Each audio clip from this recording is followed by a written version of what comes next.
David Maxwell Fyfe was a successful mid-20th century lawyer and politician.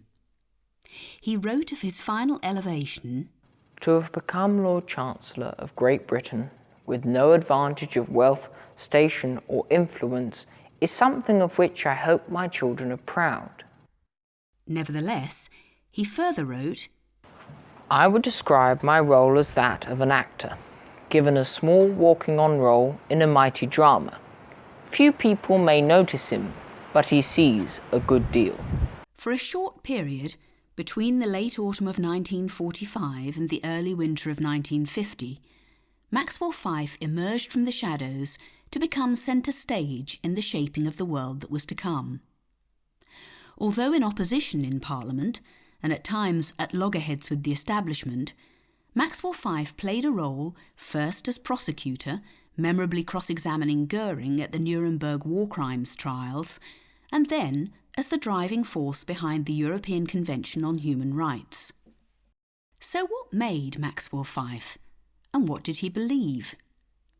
He was the creation of the land that bore him.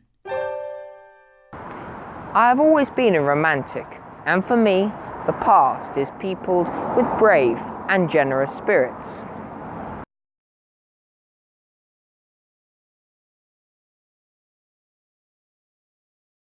I dreamed I saw the Albion of ancient history,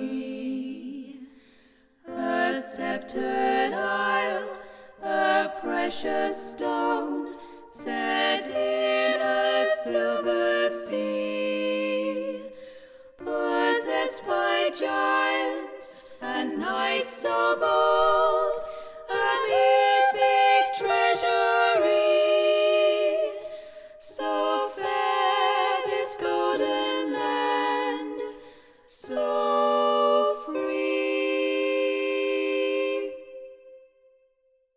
So natural is the fairness of this land, that human hand should strive to be so fair, to rich as well as poor, for that is natural law, impartial justice, free as air. No man or island of itself, entire and solitary, exists alone, but is one part of one great unity. For each and all must live in peace, that Albion may be a green and pleasant land, and free. And he was forged by the history of his family. Maxwell Fyfe was his mother's only child. She, Isabel, was born and brought up in Dornoch.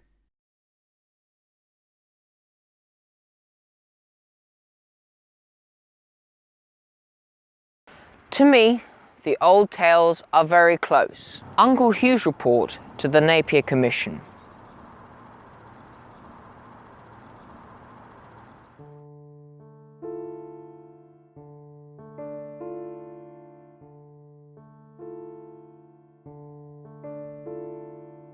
Hush, hush, time to be sleeping. Hush, hush, dreams come a-creeping, dreams of peace and of freedom. So smile in your sleep, bonny babe. Once our valleys were ringing with sounds of our children singing, but now sheep bleat till the evening, and sheilings stand empty and broken.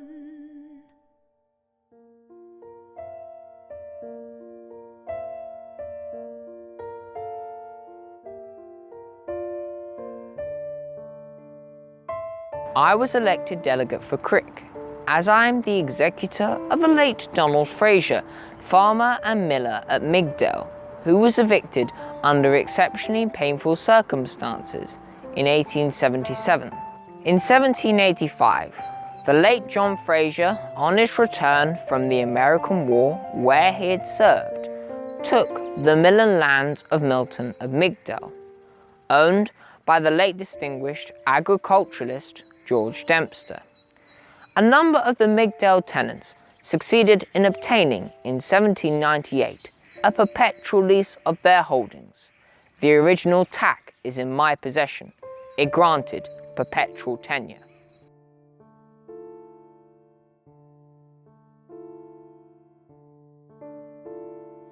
Hush, hush, time to be sleeping. Hush, hush, dreams come a-creeping, dreams of peace and of freedom. So smile in your sleep, bonny babe. In 1802, George Dempster was succeeded by Mr. William Soper Dempster, who adopted a different policy. And who were the traitors who bound you, your loyal chiefs, who forced chains around you? This land bleeds, silent without you, never to wait your return.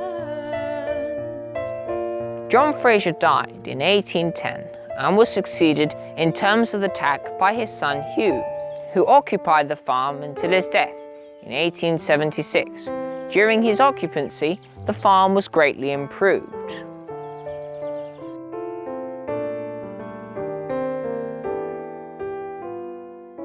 Where was our fine Highland metal, our proud men, brave hearts in battle now stand, cowed, herded like cattle, soon to be shipped o'er the ocean? Hugh Fraser was lured into renouncing his perpetual tenure for a life tenure, though the dreadful consequences were not to follow until 60 years had elapsed.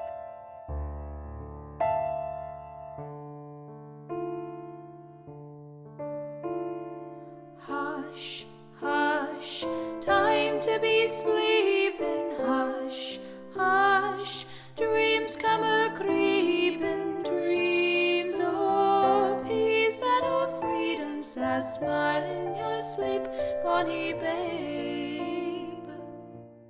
When Hugh Fraser died in 1876, Mr. Walker, who'd acquired the estate by purchase in 1872, raised an action of removing against Donald Fraser, the heir at law. We stood with heads bowed in prayer, while factors laid our cottages bare. The flames fired the clear mountain air, and many lay dead in the morning. Decree of removal was obtained to take effect on the 15th of October, 1877. No use pleading or praying, all hope gone, no hope of staying. The shock was so great, and the idea of removing so unexpected, that Fraser's health gave way, and he died broken-hearted on the 14th of October, 1877, the day before he should have had to remove from the home of his fathers. Dreams of peace and of freedom, don't cry in your sleep, bonny babe. Don't cry in your sleep, bonny babe.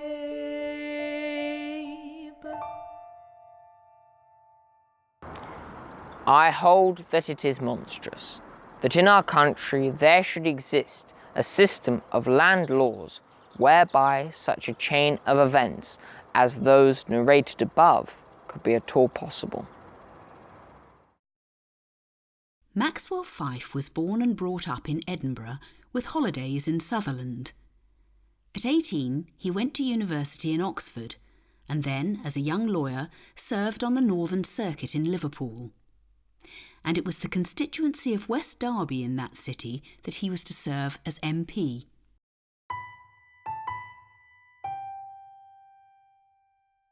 It's not raining on the misty hills. It's not white where winter running out. The winds are not so many, sorrow and Rachels, that grieve and o'er their grief will not ye howl. Non semper impress. To the imagination of my boyhood, the countryside had a magic of its own. I shall never forget the joy of walking over the heather, finding a place to bathe, and later pulling a heavy boat in half a gale on Loch Shin, and watching its lengths fade into the hills. Dark Abernathy slopes and the steep Lomond face of shadow on the water plain, but fair Loch Leven's no forever gloaming, and Devon's no a dark Willam's rain. The Picts, the bare and the Sioux naked ashes, not always withered of their leaves appear. The oaks cry out beneath November's lashes, but not for all the months that make the year. Non semper impress, non semper impress, non semper impress.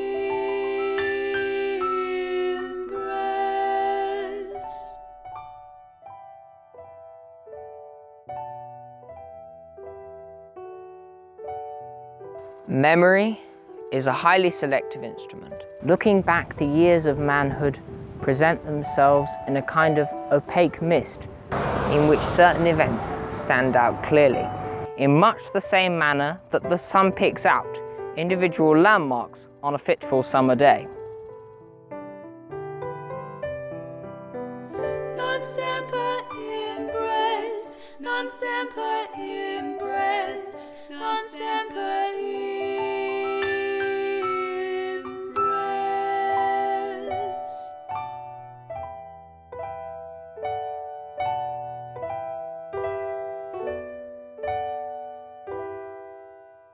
The light plays clearly on my Edinburgh childhood, the cobbled, dimly lit alleyways of the old town, the symmetrical splendour of the great streets, the aloof and enthralling majesty of the castle, the sunshine and laughter on Blackford Hill where I played and dreamed, the glorious vistas from Arthur's Seat and Salisbury Crags are all etched indelibly on my memory. When I sat in the service of foreign commanders, selling my sword for a beggarman's fee, learning the trade of the warrior who wanders, the Mackilk a stranger, a sworn enemy. There was I thought that nerved me, and Brody served me, with fit to the claymore wherever I won. 'Twas the old soldier's story, that gallows or glory, the heathens were crying me on. The ram to the gateway, the torch to the tower, we rifled the kist and the cattle we maimed. Our dirk stabbed that gets through the leaves of the bower, and crimes we committed that need ne'er be named. Moonlight or dawning grey, Lammas or Lady Day, John Ullman dabble his blood in the gore. He mun hop and mun harry, or should he miscarry, the Heathens will own him no more. I had never been to London or Oxford before. Indeed, I had only paid one visit to England. So, it was an unforgettable moment when in October 1917, I boarded the night train for London, leaving Waverley Station. It was crowded with soldiers going back to France to the bloody battles that were raging.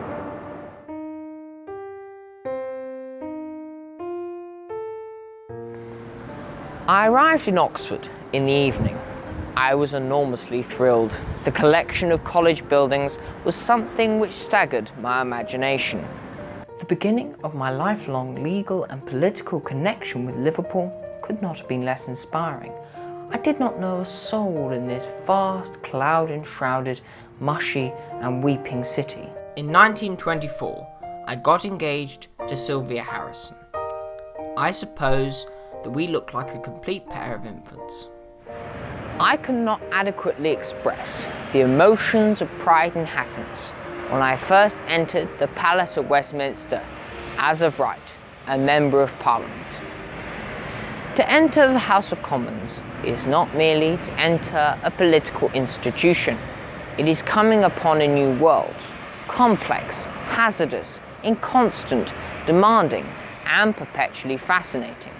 The pride and pleasure never faded throughout the 20 years I sat in the Commons. Many a misty glen, many a shieling pen rose to our vision when slogans rang high. And this was the solace bright came to our starkest fight. Hey, for the Hielands we die. Oh, the Hielands, praise God for his favour, that ane sae unworthy should e'er sick estate, that gave me the zest o' the sword and the savour, that lies in the loving as well as the hate. The hillberry mellowing, stag often bellowing, the song o' the fold, and the tale by the hearth, bairns at the crying and old wives a dying, the Hielands send women to fight round the earth. Maxwell Fyfe believed in law as a lively natural force.